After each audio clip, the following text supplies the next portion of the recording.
everyone. School, a place where all have to come, getting back to childhood. I never know where I am going. Being in reception classes, it was the worst thing for me as I have to leave my home and mom for some time. This school has been my second home and it's really hard to talk about the journey of 15 years full of memories. It's surely the best period in the life of everyone, the golden era and the best time spent where a lot of memories are built and experiences are gained. And this golden period of life came to its sudden end on this day. The moment when we have to say goodbye to school, our teachers and each other. It finally dawned upon me as I am leaving a big piece of life behind. It is the moment of happiness and sorrow. An important chapter of our life is coming to an end. However, there is a hope. This place with us, which shall remain with us till our dying day. I am sure that you will also carry these memories until the end of your lives. This beautiful school will always be an important part and parcel of our lives. Our school gave us precious moments. They are truly priceless.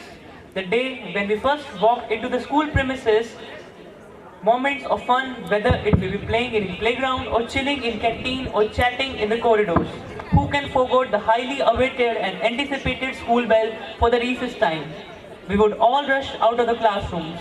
Moreover, the feeling of intense excitement will be unmatchable. 15-year journey in few words cannot justify its beauty. Coming here as little toddlers who couldn't even speak properly, to standing here and addressing you guys so confidently, the school has transformed us into a better human being. We'll always be proud to be called the alumni of JPS Academy. The school has given us a lot. We'll miss every inch of it.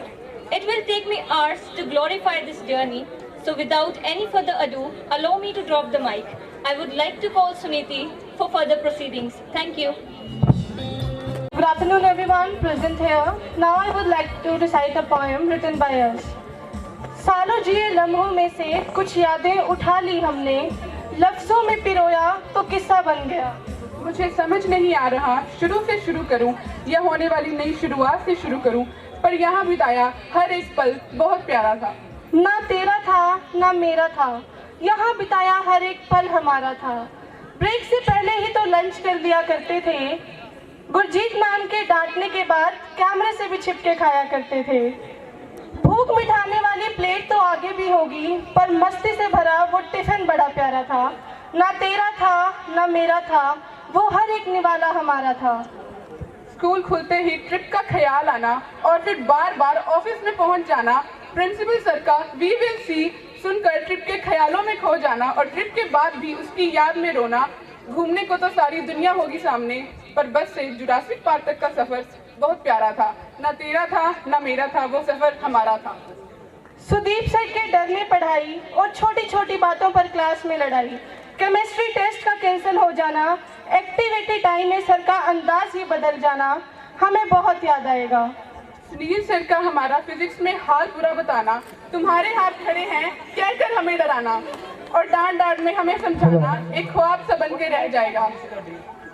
और फिर आते हैं हमारी निराशा की घड़ी में उम्मीद की किरण खुराना सर, और उनके साथ बिताए गए कुछ पल भूल जाते हैं हम अपने सारे गम। लास्ट बेंच पर सेल्फ स्टडी पीरियड में गाने गाना, टीचर की क्लास में ना होने पर जोर जोर से चिल्लाना, फिर बाहर से एकदम से रीटा मैम का आना और मॉनिटर की वाट लगाना, कैसे बुलाया जाएगा। रिसेस टाइम में सनी सर का हमारा टिफिन चेक करना, जल्दी से टिफिन खत्म कर कैंटीन की तरफ हमें भागते हुए देखकर उनका मुस्कुराना, ना जाने कहाँ मिल पाएगा। रिसेस के बाद जितेंद्र सर का आना और रोज हमें डॉक्टर बनने के लिए कॉम्पिटिटिव बुक्स बताना, हमें अपनी लाइफ की बेस्ट क्लास बताना, ये सब हमें कौन दोबारा समझाएगा। राकेश सर का तुम कभी नहीं सुधरोगे कहना, इसमें आपको कुछ नहीं करना स्टूडेंट्स कहकर पूरा सम करवा देना, नेहा मैम की ड्यूटी ना हो एग्जाम्स में, यही दुआ करना रोजाना। क्या ये सब सिर्फ एक ख्वाब सा बनकर रह जाएगा। लाइब्रेरी में बैठकर गप्पे लड़ाना, अपनी हर प्रॉब्लम लेकर आजाद सर के पास जाना, कभी निराश होकर वापस ना आना, हमें हमेशा याद आएगा। फाइन आर्ट्स क्लास में बहाने लगाकर ग्राउंड में जाना और तेजपाल सर से बचने के बाद विनोद सर से पकड़े जाना और फिर उन दोनों से डांट खाना। विम्मी मैम का हाय कितना शोर करती है क्लास कहना। सिमी मैम का गुस्से में भी स्माइल कर जाना। कमल मैम का कैंटीन की लंबी सी लाइन में हमें पैटी दिलवाना। क्या ये सब कभी नहीं होगा दोबारा? 15 सालों का ये खूबसूरत सा सफर इतनी जल्दी खत्म हो जाएगा ये कभी नहीं सोचा था। पर सच कहूँ तो जेपीएस का परिवार हमें बहुत याद आएगा। जेपीएस का परिवार हमें बहुत याद आएगा। It's time for one of the most awaited moments. We would like to present a